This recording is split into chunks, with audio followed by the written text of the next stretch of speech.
Nebuchadnezzar's dream. So the king Nebuchadnezzar, who captured Daniel and his friends, has a dream. He has a very strange demand to his sorcerers and soothsayers. He said, I have forgotten my dream.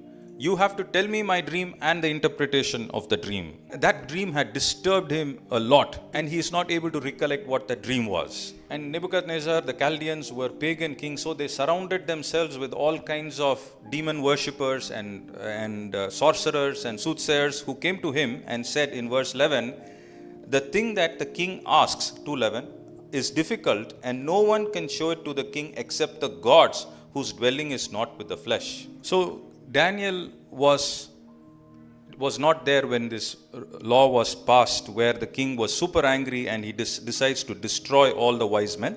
And Daniel goes to the person, this man Arioch, and he tells that, why is this decree has come out in haste? Give us just time, and I will give the king an answer. And we've learned, and in verse 17 and 18 we read like this, that Daniel went to his house and made the matter known to Hananiah, Mishael, and Azariah, his companions, and told them to seek mercy from the God of heaven concerning this mystery, so that Daniel and his companions might not be destroyed with the rest of the wise men from Babylon.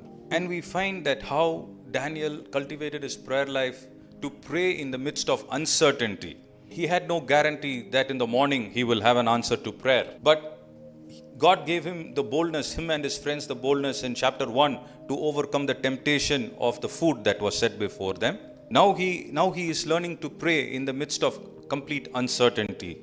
It was almost like an impossible situation that he was going to pray for. How can someone even tell what somebody else thought about or had a dream about?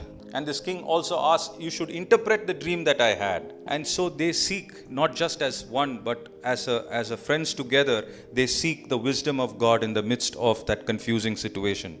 Daniel and his friends knew that their prayer life was what was going to clear the mist and reveal the hand of God in that situation. The lesson we learn is that God is always acting on behalf of his children, but in the absence of prayer, we are going to be surrounded with mist and cloud and uncertainty.